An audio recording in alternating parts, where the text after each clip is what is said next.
Sahabat Kompas.com, 9 organisasi masyarakat sipil menyatakan akan melawan kriminalisasi atas koridor kontras Fathia Maulidiyanti dan aktivis Haris Azhar oleh Menko Marves Luhut Binsar Panjaitan. Keduanya kini ditetapkan sebagai tersangka oleh Polda Metro Jaya, buntut dari diskusi hasil riset yang berjudul Ekonomi Politik Penempatan Militer di Papua, kasus Intan Jaya. Riset itu terbit pada Agustus 2021 lalu dan merupakan hasil kerjasama 9 organisasi. Dalam diskusi hasil riset tersebut yang diunggah ke kanal YouTube milik Haris, Luhut disebut bermain dalam bisnis tambang di Intan Jaya, Papua.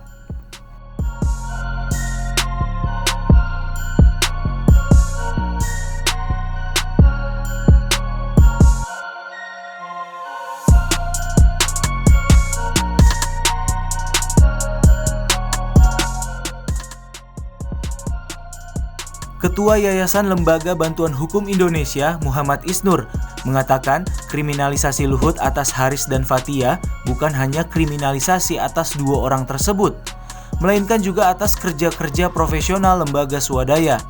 Riset tersebut berisi analisis pengerahan kekuatan militer Indonesia secara ilegal di kawasan pegunungan tengah Papua yang telah memicu eskalasi bersenjata. Laporan ini juga mengungkapkan hasil analisis spasial soal letak pos militer dan kepolisian yang berada di sekitar konsesi tambang yang teridentifikasi berhubungan dengan Luhut.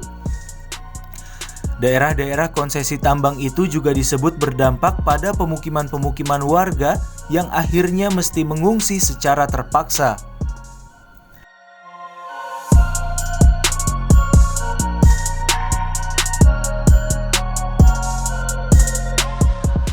Koalisi Masyarakat Sipil melaporkan Luhut ke Polda Metro Jaya atas dugaan tindak pidana gratifikasi pada Rabu 23 Maret 2022. Haris Azhar pun terpantau turut mendampingi para pelapor dan tiba di Sentra Pelayanan Kepolisian Terpadu atau SKPT Polda Metro Jaya. Mereka tak hanya melaporkan Luhut, ada juga sejumlah korporasi tambang asal Australia yang ikut dilaporkan. Namun laporan yang hendak dilayangkan itu ditolak oleh Polda Metro Jaya. Tak hanya mendampingi koleganya melaporkan balik Luhut, namun Haris juga menyerahkan tambahan alat bukti guna membuktikan pernyataan yang ia lontarkan. Dengan adanya sejumlah alat bukti tambahan tersebut, Nurkholis berharap penyidik akan memeriksa ulang sejumlah saksi ahli dalam kasus pencemaran nama baik Luhut.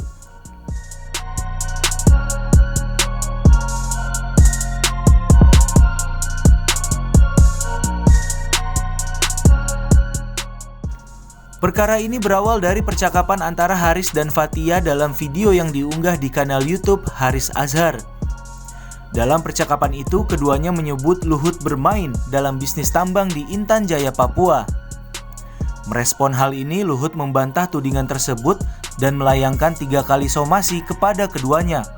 Dalam somasi itu, Luhut menuntut permintaan maaf dari Haris dan Fathia. Namun, menurut Luhut, somasi yang dilayangkannya tak diindahkan hingga Luhut melaporkan Haris dan Fathia ke polisi. Polisi juga sudah menggelar upaya mediasi, namun ketiganya tak kunjung bertemu, sehingga akhirnya polisi menaikkan status perkara ke tahap penyidikan. Tak lama kemudian, Haris dan Fathia ditetapkan sebagai tersangka dalam kasus pencemaran nama baik.